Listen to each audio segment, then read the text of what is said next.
Let's move on to movie news. We've got a Let's couple do it. of pretty big hits because obviously stuff's going to be rolling out a lot. So we'll keep the CinemaCon stuff pretty brief. I don't know if there was anything that stood out to you. The big one for me is how funny the Disney lineup looks. They We've been did the whole so like used to. Marvel Yeah. timeline thing, but for the young woman in the sea and a real pain. Coming to theaters October, Jesse Eisenberg goes through generational trauma. I went through this 3 times before I realized that that was our a real pain. Like Yeah, it's not my Marvel's mind real couldn't pain. even process what that was. How could the movie we saw at Sundance, where they're throwing rocks at statues, be up there with Planet of the Apes, Deadpool, Wolverine, Moana 2, a real pain? It's That is literally funny. sandwiched between Deadpool, Wolverine, and Moana 2.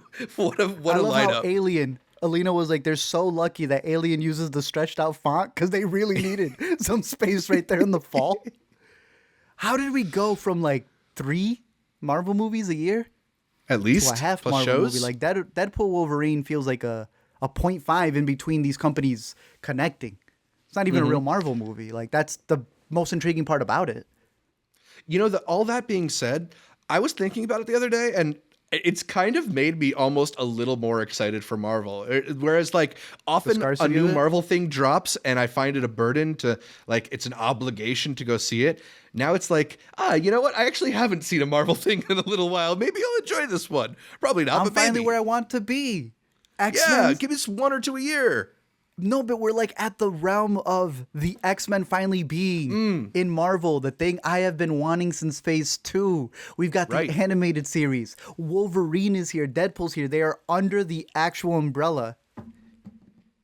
I guess I need to be seated for it to all like finally come back. But at the moment, Yeah. I mean, how can I not be excited with Young Woman in the Sea, bro? That's coming out May Ooh. 31st. What is that? Young Naiad.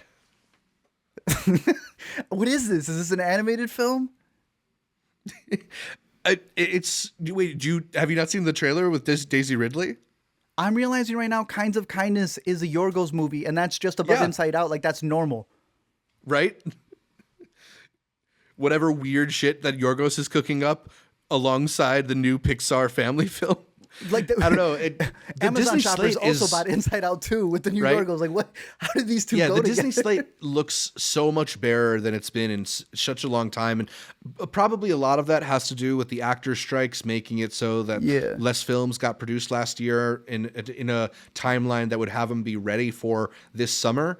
But it is like stunning to see a slate like this that is so devoid of the like dearth of blockbusters that we normally get. It is interesting. Do you think that with a real pain being on there, that really shows the push that they're gonna have campaigning it?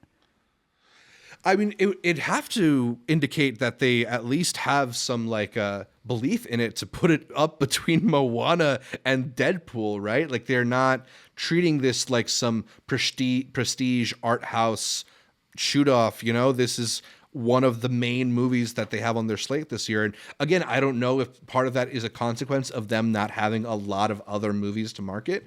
But we both were really, really struck by that film, and I would not be surprised at all to see it get into the awards conversation. So maybe they also see it as a big awards contender this year. What do you think about his thoughts on Mufasa? Came out and said, I almost Barry didn't Jenkins? take it, but Barry Jenkins said it was the best decision of his life. Is that an aha or a cha-ching in your book? Yeah, I mean, look, I'm happy that he got to move into a bigger house, and I saw that he and Lulu Wong made like an $11,000 charity donation this weekend. Like, I'm sure that's Really? coming out of the Lion King money. Wow. Okay. Yeah. So look, I'm happy that Barry Jenkins is fed, right? And maybe like I like my optimistic brain, because I like to think optimistically about these things, is that he's using this as an opportunity to sort of see what working with a gigantic budget affords you, right? Because I think for lots And of the tech. filmmakers, lots of filmmakers, like, it's one thing to be in Hollywood. It's a whole other thing to have $200 million at your disposal to go make a movie with and break out all the expensive toys that A24 can't afford to make Moonlight with, you know? And if it means that it's going to allow him to learn things he can bring into future movies, then that's awesome. I'm happy about that.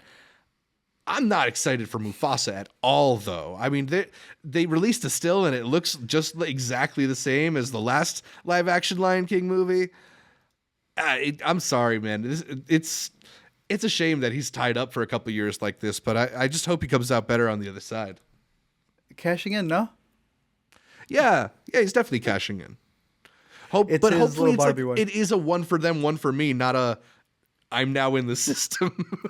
Yeah, I mean, that's usually, it is how it goes. But, you know, like you're saying, I hope that he's able to come out the other end with a lot of tech and Yeah. filming prowess that he wouldn't have gotten otherwise.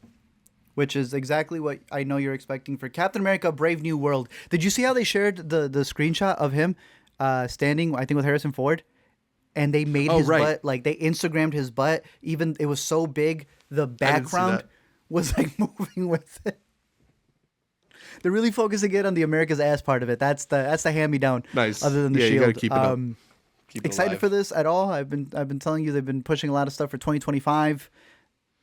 No, I mean, like, this is another one that seems to be in, like, reshoots hell right now. No one cares. Yeah. That is a big part of Marvel's process, so that doesn't necessarily mean that it's a disaster or anything like that. But I don't know, man. I mean, the show was, like, extremely mid to bad, and I've never really been a big fan of the Captain America series. I know people love those movies, but that's not doesn't really do it for me.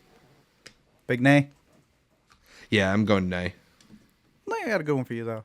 All that talk for the new Gladiator. We don't have the footage. Usually they will leak No. this footage and the studio's got to be like, okay, here it is in HD. They're keeping this one tight. I'm hearing the needle drops are really good. I'm hearing the boys are ripped. And that this may be even better than Gladiator 2. What are your thoughts on the first announcements for the Coliseum footage, which I heard they're going to be on boats? News to me. Sounds cool. You That got to sounds raw. differentiate yourself somehow. Yeah, I mean, look, all the hype that was coming out of CinemaCon made it seem like this might be like one of the most epic movies ever, and we're just coming off of Ridley Scott directing Napoleon, which had some incredibly realized battle Just sequences. practice, right? Yeah, right. If that's a taste of what we're gonna get with a Gladiator movie, that sounds dope. The cast that are attached to this one sounds pretty incredible. Do we need a Gladiator sequel? I really don't think so. But at the same time, like, maybe it's just an excuse to be in this world and let Ridley play with the toys again or something like that. I'm optimistic off this one, based especially off of the really positive reactions we're hearing out of CinemaCon. Sick. I'm going thumbs up as well.